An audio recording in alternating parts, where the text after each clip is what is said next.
ಕಾರ್ತಾರೆ ಅಂಥ ವರ್ಗದ ಕೆಲ ಸ್ನೇಹಿತರಿಗೆ ಅಥವಾ ದುಶ್ಮನ್ಗಳಿಗೆ ಏನು ಹೇಳ್ತಾರೆ ಸುದೀಪ್ ಸರ್?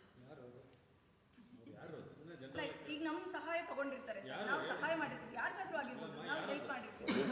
ಅವ್ರು ಹೇಳಿದ್ರು ಫಸ್ಟ್ ಚಿತ್ರದುರ್ಗ ಬಂದಿರೋದು ಸರ್. ಈಗ ನಾನು ಸರ್ ನಾನು ನೇಮ್ ತಗೋತೀನಿ, ಇಲ್ಲ ಅಂತ ಹೇಳಲ್ಲ.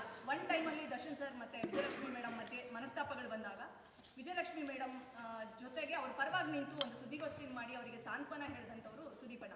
ಸೊ ಇವತ್ತು ಏನೋ ಬೇರೆ ಬೇರೆ ಮನಸ್ತಾಪಗಳು ವೈಮನಸ್ಸುಗಳು ಬಂದು ಅವರಿಬ್ಬರು ಚೆನ್ನಾಗಿದ್ದಾರೆ. ಸೊ ಸರ್ ಮತ್ತು ದರ್ಶನ್ ಸರ್ ಮಧ್ಯೆ ಏನೋ ಮನಸ್ತಾಪ ಬಂದಿದೆ. ಇವಾಗ ಅಫ್ಕೋರ್ಸ್ ಗಂಡನ ಪರವಾಗಿ ನಿಲ್ಲಬೇಕು ನಿಂತಿದ್ದಾರೆ.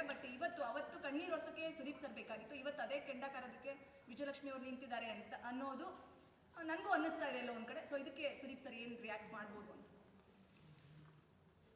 ನಾವು ಏನೇ ಮಾಡಿದ ಅದ್ರ ಬಗ್ಗೆ ಬೇಡ. ಬಟ್ ಒಂದಂತೂ ಸತ್ಯಮ್ಮ, ಯಾರು ಏನೇ ಇರಲಿ ತಾವೆಲ್ಲರೂ ನಿಮ್ಮ ಮನೆಯವ್ರ ಪರ ನಿಲ್ಲಬೇಕಾಗಿರೋದು ನಿಮ್ಮ ಕರ್ತವ್ಯ. ಸತ್ಯ ಸುಳ್ಳು ಸರಿ ಆಮೇಲೆ ನೋಡ್ಕೊಳ್ಳೋಣ. ಅದು ನಿಮ್ಮ ಗಂಡ ಆಗಿರಲಿ, ಹೆಂಡತಿ ಆಗಿರಲಿ, ಮಗು ಆಗಿರಲಿ, ತಂದೆ ಆಗಿರಲಿ, ತಾಯಿ ಆಗಿರಲಿ, ದಯವಿಟ್ಟು ಫಸ್ಟು ಫ್ಯಾಮಿಲಿ ಪರ ನಿಂತ್ಕೊಳ್ಳಿ. ಆಮೇಲೆ ಮಿಕ್ಕಿದವ್ರು ಅವ್ರು ಒಳ್ಳೇದೋ ಕೆಟ್ಟದೋ ಆಮೇಲೆ ನೋಡೋಣ. ಅದರಲ್ಲಿ ನನಗೇನು ಪ್ರಾಬ್ಲಮ್ ಇಲ್ಲ. ಆ್ಯಂಡ್ ಸೆಕೆಂಡ್ಲಿ ಅದು ಮುಗಿದು ಯಾವುದೋ ಕಾಲ ಆಗೋಯ್ತು, ನೀವು ಇನ್ನೂ ಅಲ್ಲೇ ಇದ್ದೀರಾ.